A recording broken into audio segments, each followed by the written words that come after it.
Well, I'm Byron Hogan. I work for the Mustang Heritage Foundation, and I'd like to talk to you a little bit about our newest program called Mustang Mentors. Before I do that though, as a foundation, I want to tell you a little bit more about us. We are in the business of Mustangs. We are a 501c3 nonprofit organization that helps facilitate successful adoptions of wild horses and burros. So our main mission is to support the Bureau of Land Management's National Wild Horse and Burro Program. Now, many of you may not know that currently there are nearing 50,000 horses in holding facilities. Those are the horses that the Bureau has gathered because the land cannot support them. They gather them, brand them, put them in these holding pens, and then they go into what's called the adoption program. So as a foundation, we create all these neat events and programs that are centered around training these horses and offering them to the public. So with that, over the years we've seen how these horses change in a short amount of time, and what was the most profound thing about this 100-day process is what it did to the people. And there's something magical that goes on, and people just keep coming back for more. And so we had a great friend named John Collins. He's a realtor that helped us get the facility where the foundation stands today, and he said, I want to help you get this facility at almost no cost if you'll do something for the veterans. And we thought, man, what do we have to offer, you know? And so we just went for it. We thought, why can't we pair up veterans with wild horses and both of them learn together? Okay, my name's Mary, and I'm a women veteran. I served in the active duty military from 1975 to 78. That began as a women's Army Corps, and it shifted into the regular Army, and I was in transportation. I was married to a man that served in Vietnam, and he had severe PTSD. I also have PTSD and MST, so I believe that as a veteran, we share that, and I needed healing. And I had volunteered with therapeutic horseback riding before, and I had seen that healing between horses and humans. And this was the Mustang Mentors is the first program that I was able to be a participant in. Well, hello, I'm Steve Herbal, and behind me here is the horse I've been working with. His name is Colt Chamber. I just want to tell you a little bit about myself. I was a disabled Purple Heart vet. I served a total of 19 years. I did 6 years in the Marine Corps and then another 13 in the Army. Out of that 19 years and 6 months, I did a total of 4 combat tours back-to-back, multiple deployments, and I was injured several times. After the 6th time, they said that was it, and they medically retired me.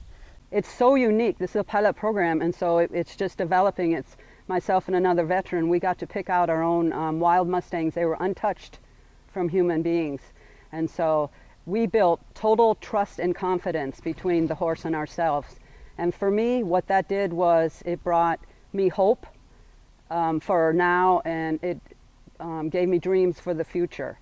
I suffered from a severe PTSD, TBI, from the multiple head injuries, and I had locked myself up in the house for 2 years. So I did total avoidance and total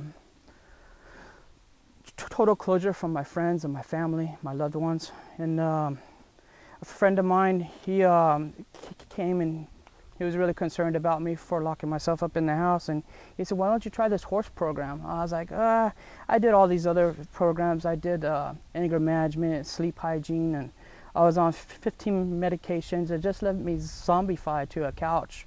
You know, these horses are branded, literally branded on the left side of their neck when they come in, and the general public sees a wild horse as just kind of a mutt. They think they're untrainable, they're wild, because unlike a domesticated horse, their whole survival is based on instinct. Everything's out to get them. And, you know, I talk to a lot of vets, and they almost say the same thing. And so just like these horses are branded as untrainable or no good or whatever, these vets come home and they feel the same way. Everybody brands them as, you're not who you were when you left. You're different now. And that's hard. But the horse will teach you a lot about yourself. It's your own psychologist, basically. You got to work through your issues. But if you want to move a 900-pound animal, you got to have confidence in yourself to do so, or it's not going to trust you. it started changing stuff in my life. I went from 15 medications down to 12, and then from 12 to 5, and then down to 2, to where I was only taking medicine for the headache. I wasn't taking medicine anymore for the anxiety and depression. If I could reintegrate it back into society and move a 900-pound animal, it gave me confidence that I could do something with my life other than lock myself up inside. And I really had to go deep within and find out things about myself. One of the first things that Byron taught us was for a horse, their reward is release. When they're doing something, so they know that they're doing it correctly, you release. And so they can either stop or rest. And you take the pressure off. Well, that was like the second day, and I thought, oh, I have never taken the pressure off of myself. I'm just always hard on myself. So I'm like, that horse taught me this huge lesson. Release, give myself a break, and then I can absorb things, learn more, and I can be better for him and myself. So it just continued. Each day, something that had to do with the horse also had to do with me.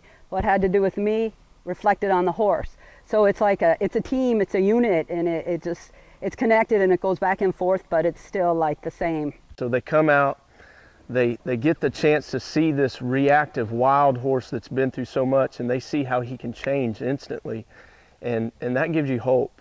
And it also gives you hope knowing that you had part of that gentling process, part of that healing process. So it's real restorative. It happens without really any therapy assistance. The horse operates on nonverbal communication, and that's very important to a vet because they come home and it's hard for them to talk, or maybe they don't even want to talk about their feelings, but they can go in there, and that horse is so sensual. He spent hundreds of years learning how to assess every situation, every sight, every sound, every smell.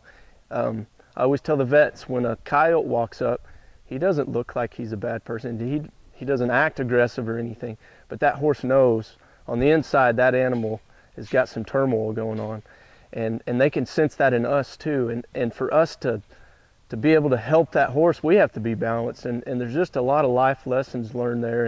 The horse, it has some sort of, I guess you could call it a spiritual connection with you, emotionally and physically, because it's nonverbal.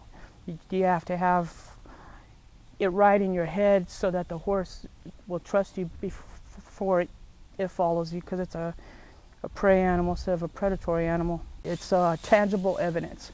It's not like if you go to a doctor, he gives you a prescription, you don't know if it's going to help you sleep better, or you don't know if it's going to take away anxiety.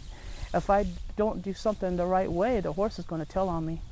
So, you know, that's pretty tangible. You don't have to wait to see a result. I think it's the same thing that's important with the horse. So as far as veterans are concerned, you know, most veterans that I can speak on their behalf, as far as PTSD and TBI goes, we got the same character genetic background that a horse does. You know, like I said, it either wants to please you or wants to be left alone.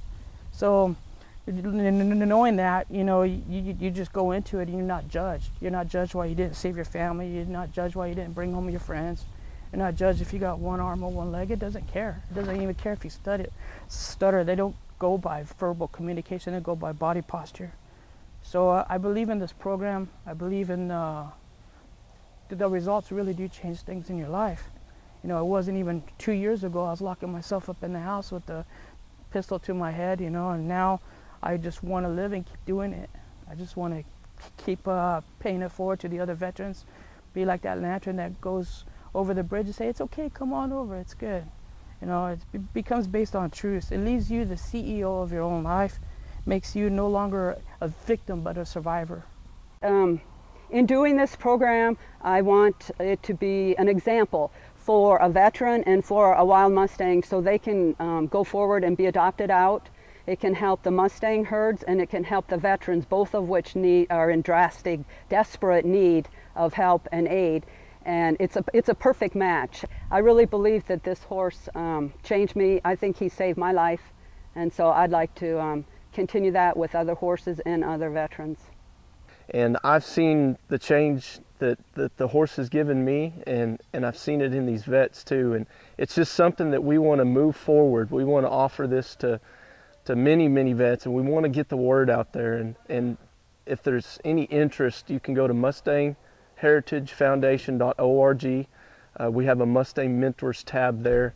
In 2014, we hope to serve 40 vets with this program. Take these wild horses like you see behind me, pair them up with a vet. They work with them for 90 days, and then the greatest part about it is those vets help find that horse an adoptive home, and that horse lives out forever as a gentle partner in somebody's home. He doesn't have to fear for his life anymore, and he's productive, and he has a purpose, and that's what we hope to give these vets is purpose through training these horses. At the end of this process, not only do I think they have some healing and some restoration that's gone on, but they also receive certification through the Certified Horsemanship Association, so they can go on and be licensed as equine facility managers and have these horsemanship vocational skills that they can put to use.